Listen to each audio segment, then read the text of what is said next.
McMahon's over here laughing like, oh! What went wrong for Cyril Gane, and what could he have done differently? Let's take a closer look. Cyril Gane makes two critical mistakes as he sits back. The first is that he failed to get his outside foot on Ngannou's hip, which would act as a frame to prevent Ngannou from sitting forward. The second mistake he made was sitting down to his left hip instead of his right. If he sat to his right hip so that he's facing away from Ngannou, he'd be able to use more of his body weight to pin Ngannou's left leg and stay attached to it.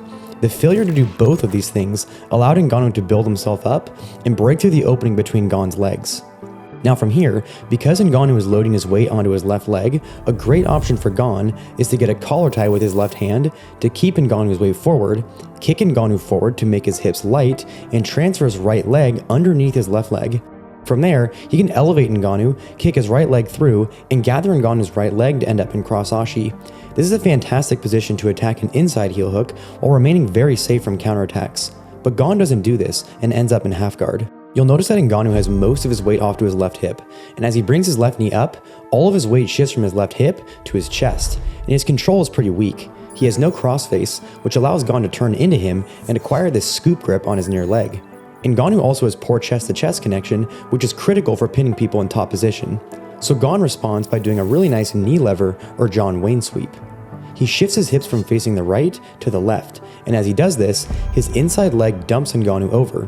Ngannou could have used his right arm to post and stop the sweep, but he was really committed to controlling Gane's top leg and landed on his head. Now from here, Gane could have done a technical stand-up and taken top position, but he chose to continue attacking the outside heel hook, and there are several problems with it. For starters, he lines his forearm up with Ngannou's shin, so that Ngannou's toes are in his armpit and the heel is at his elbow. This is a weak finishing position because it's easier for Ngannou to slip his heel past Ngannou's elbow and free it from the heel hook. A much better way to finish is to align his forearm with Ngannou's foot, so that Ngannou's heel is sitting on his wrist. The other mistake he made was finishing by rotating to his left. This certainly puts stress on Ngannou's knee, but Gane has no weight on Ngannou's leg, so Ngannou always had the option of rolling with him to unravel the stress on his knee. If Gane transferred both legs to the outside, he could instead drop his weight onto Ngannou's leg and bridge into the leg to finish. But Ngannou was controlling this left leg, meaning it would be difficult for Gane to pass it over. So another option would be to pass Ngannou's foot off to his other hip. From there, he could sit up to a leg drag, which is a really great passing position. He also has Ngannou's legs split, with his hips facing the ground, which is a really strong pinning position and very difficult to escape from bottom position. Once Ngannou's heel slipped, he got his bottom leg out right away and started pressuring into Gane again. We can see Gane actually has the heel hook grip again and tries to put some pressure on Ngannou's knee to force out a reaction. But this heel hook is really bad for multiple reasons. For starters, he's basically facing Ngannou's leg head on, meaning if he hips in, it's not going to put a twisting or sideways force on Ngannou's knee, but more of a hyperextending force, like a knee bar. The other problem is because Francis is standing, gravity is working against Gane, and we can see that because he's way too low on Ngannou's leg. Ngannou has to be inside Gane's knees for there to be any twisting force on his knee, and right now, it's pretty much right in line with his knee, which is not ideal. We get a much better view of that when they hit the ground. At this point, you could tell Gane knew he was a little too far away to finish it, and he was looking for a way out. He could have used his inside arm to scoop under Ngannou's knee and pull himself in more, then transition both legs to the outside and go for the finish. He could also have taken his right leg and reeked it across Ngannou's legs. This would have forced Ngannou to roll away from him to avoid the heel hook.